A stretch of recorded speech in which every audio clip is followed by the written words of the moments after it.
사랑하는 우리 성도님들 모두 건강히 잘 지내고 계십니까? 부활절 두 번째 주일을 저희가 지내고 있습니다.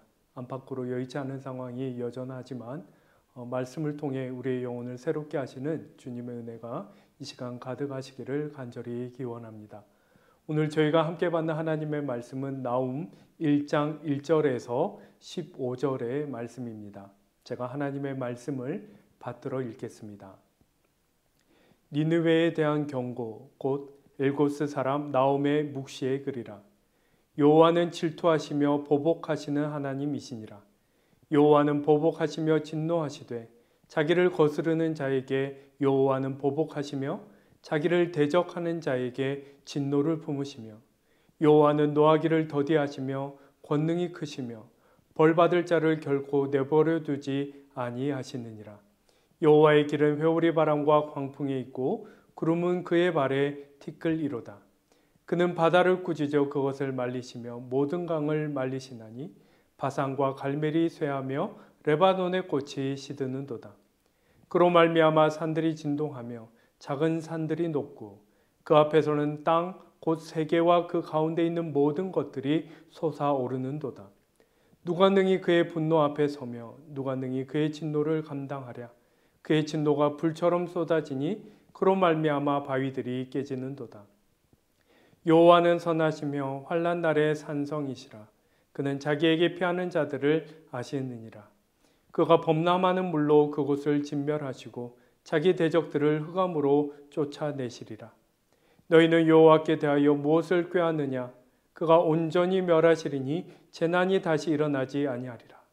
가시덤불같이 엉클어졌고 술을 마신 것 같이 취한 그들은 마른 지푸라기 같이 모두 탈 것이거늘 여호와께 악을 꾀하는 한 사람이 너희 중에서 나와서 사악한 것을 권하는도다. 여호와께서 이같이 말씀하시기를 그들이 비록 강하고 많을지라도 반드시 멸절을 당하리니 그가 없어지리라. 내가 전에는 너를 괴롭혔으나 다시는 너를 괴롭히지 아니할 것이라. 이제 내게 지은 그의 멍에를 내가 깨뜨리고 내 결박을 끊으리라. 나 여호와가 내게 대하여 명령하였나니 내 이름이 다시는 전파되지 않을 것이라. 내가 내 신들의 집에서 새긴 우상과 부은 우상을 멸절하며 내 무덤을 준비하리니 이는 내가 쓸모없게 되었음이라. 볼지어다 아름다운 소식을 알리고 화평을 전하는 자의 발이 산 위에 있도다. 유다야 내 절기를 지키고 내 소원을 갚을지어다. 악인이 진멸되었으니 그가 다시는 내 가운데로 통행하지 아니하리로다 하시니라. 아멘. 요나서에 이어서 나훔서를 묵상하게 됩니다. 여러분 사실 이 두 책이 이어서 배치된 데에는 이유가 있다고 할 수 있습니다. 요나서와 나훔서는 서로 짝이라고 할 수 있기 때문이죠. 함께 아수르의 수도 니느웨를 다루고 있기도 하지만 우리가 반드시 함께 고려해야 할 진리의 양면을 이 두 책이 우리에게 같이 보여주고 있기 때문입니다. 우리는 먼저 이 두 책의 저작 시기, 다른 말로 해서 처음 이 두 책을 받아 읽은 독자들의 형편을 살펴볼 필요가 있습니다. 왜냐하면 학자들은 이 두 책이 바벨론 유수 이후 가나안으로 복귀한 이스라엘, 다시 말해서 한편으로는 처절한 실패에 대한 기억과 아픔이 그 마음에 여전하고 다른 한편으로는 전쟁으로 폐허가 된 곳을 새 삶의 터전을 재건해야 할 이 이중의 어려움을 경험하고 있는 하나님의 사람들에게 이 두 책이 처음 쥐어졌을 것이라는 그런 말이지요. 여러분 이들에게 니느웨는 상처의 뿌리와 같다 이렇게 말할 수 있습니다. 아수르는 하나님의 백성의 한 축이었던 북왕국 이스라엘을 패망시킨 그리고 또 잔인한 그 지배 정책으로 아주 악명이 높은 그런 제국이었습니다. 다시 말해서 하나님의 백성들이 겪은 가장 큰 고통의 출발점이 되었던 장본인이 바로 니느웨를 수도로 두고 있는 아수르였다. 이렇게 말할 수 있는 것이죠. 그런 이스라엘 백성들에게 이 두 책 요나서와 나홈은 그렇다면 하나님께 아수르는 어떤 존재인가? 하나님이 모든 인간 역사를 주관하신다고 하였는데 우리가 아수르에 의해 어려움 당할 때 하나님은 과연 무엇을 하고 계셨는가? 라는 그런 근본적인 질문에 이 두 책이 함께 대답하고 있다. 이렇게 볼 수 있는 것입니다. 우리가 먼저 살펴본 요나서는 아수르를 향한 하나님의 가장 깊은 마음을 우리에게 드러냈다. 이렇게 말할 수 있습니다. 여러분, 사실 그들에게 복음 전하기를 꺼려하였던 그 요나는 아수르를 향한 그 이스라엘의 본심을, 그 진심을 드러낸다. 이렇게 볼 수 있습니다. 그럼에도 불구하고 더 깊은 곳에서 드러나는 하나님의 마음은 무엇이었습니까? 그런 아수르라 할지라도 하나님께 돌이킴으로써 구원을 얻게 하는 것, 그것이 하나님의 진심이었던 것이죠. 그런데 요나가 그런 하나님의 마음을 깨우칠 만한 큰 어려움을 겪었음에도 불구하고 끝끝내 니느웨를 품지 못했던 것이죠. 그래서 아주 조금의 성의만 보였을 뿐인데 하나님께서 그 작은 마음을 들어서 마침내 아수르를 구원하신 것이 바로 요나서의 내용이다. 이렇게 요약할 수 있는 것입니다. 반면에 오늘부터 읽게 되는 이 책 나홈은 아수르에 대하여 놀라울 정도로 다른 이야기를 우리에게 전합니다. 여러분, 한 민족에게 집중된 심판에 관한 내용을 주로 다룬다는 면에서 이 책 나홈은 굉장히 독특한 유일무이한 그런 책이다. 이렇게 말할 수 있습니다. 나홈서에서 만나는 하나님은 니느웨에 대해서 더할 수 없이 단호하십니다. 하나님은 이들에 대해서 이미 결론을 내리셨고 그분의 심판은 돌이킬 수가 없습니다. 여러분, 사실 이토록 단호한 하나님의 모습은 우리의 마음을 불편하게 만드는 구석이 있습니다. 우리가 본능적으로 만일 하나님이 나도 이렇게 대하시면 우리는 과연 어떻게 될 것인가 하는 그 두려움을 불러일으키기 때문이죠. 여러분, 바로 이런 면에서라도 요나서와 나홈서는 꼭 함께 읽어야 할 책이라고 할 수 있습니다. 각각의 책이 전하는 하나님의 그 본심, 하나님의 면모는 반드시 다른 책이 전하는 또 다른 마음과 면모를 함께 고려하며 살펴봐야 하기 때문이죠. 그럼 오늘의 본문 1절은 이 책이 니느웨에 대한 경고를 담고 있다. 그것을 밝히며 시작되고 있습니다. 그리고 이어지는 2절에서 8절을 보시면 이 부분은 한마디로 하나님의 어떤 성품, 하나님의 어떤 자질을 기록하고 있는 것을 볼 수 있습니다. 그런데 우리가 이러한 하나님에 대한 그 묘사 중에 일면 납득하기 어려운, 금방 받아들여지지 않는 그런 부분들이 있는 것이죠. 2절부터 보시면 마치 하나님이 우리 인간처럼 질투를 느끼시고 복수하시는 그런 분인 것처럼 묘사하고 있는 것을 볼 수 있습니다. 여호와는 질투하시며 보복하시는 하나님이시라. 여호와는 보복하시며 진노하시되 자기를 거스르는 자에게 보복하시며 자기를 대적하는 자에게 진노를 품으신다. 이어지는 3절을 보시면 하나님이 또 변덕을 부리시는 것 같이 그렇게 읽혀집니다. 처음에는 여호와는 노하기를 더디하신다 이렇게 말했다가 곧이어서 벌받을 자를 결코 내버려 두지 않으신다 이렇게 말하고 있으니 말이죠. 여러분, 어떤 것은 하나님의 진노를, 여러분, 이 부분들은 어떤 것이 하나님의 진노를 촉발할 수 있다는 것을 드러내고 강조하는 부분이다. 그러한 표현이다. 이렇게 볼 수 있습니다. 우리는 하나님이 한없이 자애로우시기를 바라고 기대하지만 정말 어떤 것은 하나님이라도 분노, 질투, 복수심 같은 아주 강렬한 감정을 불러일으키는, 하나님으로 하여금 그런 강렬한 감정을 불러일으키는 그러한 죄악들이 있다라는 것이죠. 그리고 이어지는 말씀들은 하나님께서 모든 만물을 그 뜻을 따라 주관하심을 다시 한번 강조합니다. 여호와의 길은 회오리 바람과 강풍에 있고 하늘의 구름은 그분의 발의 티끌과 같다. 그분은 바다를 꾸짖으시며 말려버리시고 산들을 쥐고 흔드시며 그것을 녹여버리신다. 그럼 얼마나 강력하게 하나님의 권능을 드러내고 있습니까? 그리고 이어지는 6절을 보시면 이런 권능의 하나님의 그 진노는 아무도 피할 수 없고 아무도 감당할 수 없다는 것을 아주 분명하게 표현하고 있는 것이죠. 그리고 7절과 8절에서 앞서 이런 말씀을 하시는 이유를 밝히시는데, 여호와는 선하시며 환난 날에 산성이 되신다. 그분에게 피하는 자들을 살피시고 그가 쓰나미처럼 그 대적들을 진멸하시니 모든 대적이 죽음으로 쫓겨날 것이다.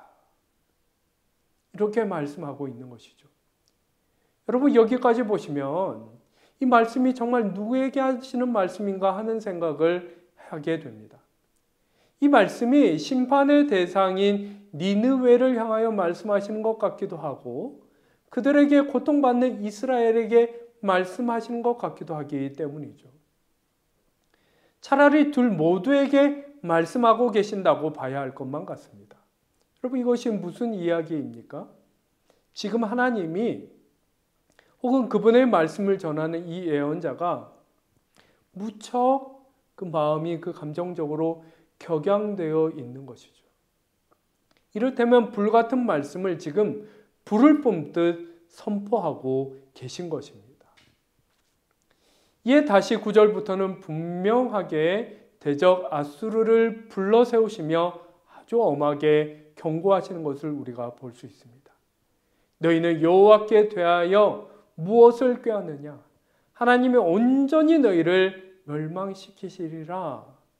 11절에 이르러서는 아수르의 통치자를 가리키며 여호와께 악을 꾀하는 한 사람이 있어서 그것을 행하려 하지만 너희가 아무리 많고 강대할지라도 너희는 하나님의 진노 앞에 반드시 멸절당하리라. 14절에서는 그런 그들의 멸절을 장담하시기를 다시는 내 이름이 세상 가운데 불려질 일이 없을 것이다. 아주 이렇게 분명하게 못 박아 말씀하고 계신 것입니다. 여러분, 저는 앞서 요나서와 나홈서가 포로기 유다 백성들 혹은 포로기 이후 돌아와 암담한 현실을 마주하고 있는 이들에게 주어진 말씀이었다라고 설명해 드렸습니다. 여러분, 이들은 이미 여호수아와 역대기에 이르는 역사를 통해 그들 자신이 하나님의 백성이었음에도 불구하고 하나님 앞에 신실하지 못함으로 나라를 잃고 유배를 당하는 그런 수치를 입게 되었음을 충분히 배워 알고 있습니다. 여러분, 하지만 이러한 사실을 정직하게 직면한다는 것은 그것이 아무리 옳다 해도 내키지 않는 일인 것이죠. 그 마음에 감당하기 어려운 부대낌과 고통으로 이 진실이 그들에게 다가왔을 것입니다. 그런데 그런 이스라엘에게 요나서와 함께 이 나홈서가 주어지는 것이죠. 요나서를 읽으며 그들은 요나의 마음에 깊이 공감했을 것입니다. 우리의 대적 아수르가 구원을 얻다니요. 하지만 그들이 요나서를 읽으며 받아들여야만 할 하나님의 그 진심이 있습니다. 모두를 향한 하나님의 가장 깊은 마음은 그들을 구원하시는 데 있다는 것을 말이죠.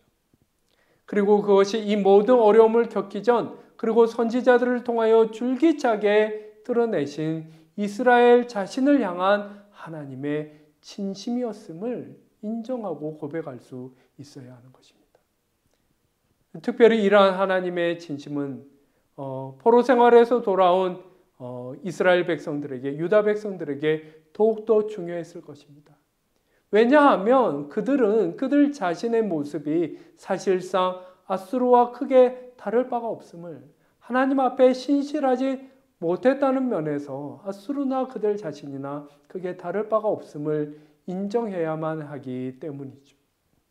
하나님이 그런 분이 아니시라면, 하나님이 그런 앗수르라도 구원해 주시는 그런 분이 아니시라면 하나님 백성 유다에게도 별다른 희망이나 소망이 없는 것입니다. 여러분, 하지만 이 한결같은 하나님의 자애와 긍휼과 은혜에도 불구하고 그것이 하나님의 전부를 말하는 것은 아닙니다. 그래서 우리가 이 나홈서를 함께 읽어야 하는 것이죠. 하나님이 요나의 주저함에도 불구하고 니느웨를 구원하셨지만 니느웨 자신이 하나님을 향한 그 마음을 다시 잃어버린다면, 여러분, 그것은 그 자체로 하나님의 진노를 사고 그들에게 재앙이 될 것입니다. 지금 성경이 앗수르의 그 멸망의 역사적 사건을 철저하게, 그것이 타국이었음에도 불구하고 하나님과의 관계 안에서 되짚어보고 평가하고 있는 것이죠. 그러므로 이 말씀을 받는 유다 백성들도 함께 명심해야 합니다. 우리가 마주하는 하나님은 우리를 구원하기를 원하시며 역사하시는 분이신 동시에 우리에게 거룩을 요구하시는 분이시라는 바로 그 사실을 말이죠. 여러분, 여기서 거룩이란 무엇을 의미합니까? 다름 아닌 하나님을 기억하고 하나님 앞에 합당한 삶 살기를 애쓰며 그렇게 하나님과 함께하는 삶 그 자체를 말하는 것이죠. 하나님은 언제나 우리를 그러한 삶으로 초청하시는 것입니다. 우리가 합당하지 않은 때에도 그런 삶으로 우리를 이끄시지만 우리가 끝끝내 하나님의 그런 본심, 그 진심을 저버린다면, 그렇게 우리 편에서 하나님과의 관계를 끊어버린다면 그것은 그 자체로 심판이요 멸망인 것을 이 나홈서가 우리에게 말하고 있는 것이죠. 그러므로 우리는 언제나 요나서와 나홈서를 함께 손에 쥐고 읽어야 합니다. 요나서를 읽으며 나홈서를 기억해야 되고, 나홈서를 읽으며 요나서를 기억해야 하는 것이죠. 우리는 하나님의 은혜만 선호하지만 성경은 결코 우리에게 진리의 한쪽 면만 말하지 않습니다. 때려야 뗄 수 없는 진리로서 구원의 크신 은총과 함께 거룩한 삶의 그 거룩한 요청이 딱 하나로 붙어 있는 것이죠. 그러므로 사랑하는 성도 여러분, 이제 나홈서를 읽으며 우리 안에 영적 균형을 재조정할 수 있기를 바랍니다.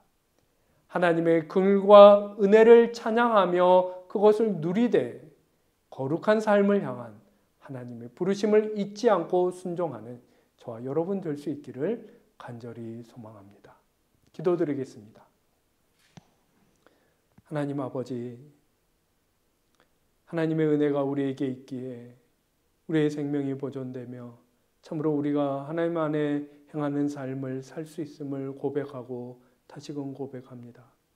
주님, 그러나 우리가 마주하는 하나님이 어떻게 거룩하신 분이시며 또한 우리에게 하나님 앞에 합당한 그 거룩한 삶을 엄히 요구하시는지 정신을 차리고 올바로 진실이 들을 수 있는 저희들 되게 하여 주시옵소서. 안팎의 어려움에 휩싸여 어느덧 영적 균형을 잃어버린 저희들이라면 주님, 이 말씀을 통하여 다시 한번 우리를 흔들어 깨워 주셔서 다시 한번 거룩을 향한 주님의 그 거룩하신 부르심을 마음으로부터 진실이 듣고 응답할 수 있는 저희들 되게 하여 주시옵소서. 은혜로 말미암아 거룩한 삶을 더욱 간절히 바라며 거룩한 삶을 삶는 가운데 하나님의 은혜를 더욱 간절히 바라게 되는 저희들이 될 수 있도록 저희 마음을 다시 한번 깨끗게 씻어 주시옵고 붙들어 끝까지 인도하여 주옵소서. 감사드리며 귀하신 예수 그리스도의 이름으로 기도하옵나이다. 아멘.